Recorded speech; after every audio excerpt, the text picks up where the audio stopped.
बिस्मिल्लाहिर्रहमानिर्रहीम। एक शख्स झाड़ियों के दरमियान से गुजर रहा था कि उसने एक सांप फंसा हुआ देखा। सांप ने उस आदमी से मदद की अपील की। उस आदमी ने लकड़ी की मदद से सांप को बाहर निकाला। बाहर आते ही सांप ने उस आदमी से कहा, मैं तो तुम्हें डसूंगा। उस शख्स ने सांप से कहा, मैंने तुम्हारे साथ नेकी की है, तुम मेरे साथ बदी करना चाहते हो। सांप ने कहा, हाँ, नेकी का बदला बदी है। उस आदमी ने कहा, चलो किसी से फैसला करा लेते हैं। वो एक गाय के पास गए, उसको सारा वाकया सुनाया और फैसला करने को कहा। उस गाय ने कहा, वाकई नेकी का बदला बदी है। जब मैं जवान थी अपने मालिक को दूध देती थी, वो मेरा बहुत ख्याल रखता था, मुझे चारा देता था। अब मैं बूढ़ी हो गई हूँ, उसने मेरा ख्याल रखना छोड़ दिया। ये सुनकर सांप ने कहा, अब तो मैं डसूंगा।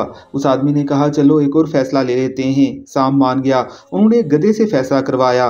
गधे ने भी यही जवाब दिया कि नेकी का बदला बदी है। जब मेरे अंदर दम था, मालिक के काम आता था, वो मेरा ख्याल रखता था। जो ही मैं बूढ़ा हुआ, उसने मुझे भगा दिया।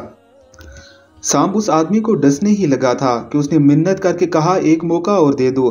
सांप के हक में 2 फैसले हो चुके थे, इसलिए वो आखिरी फैसला लेने पर मान गया। अब की बार वो एक बंदर के पास गया, उसको सारा वाकया सुनाया और कहा कि फैसला करो। बंदर ने कहा, मुझे इन झाड़ियों के पास ले चलो और सांप को मेरे सामने उन झाड़ियों में फेंको और फिर बाहर निकालो, उसके बाद मैं फैसला करूंगा।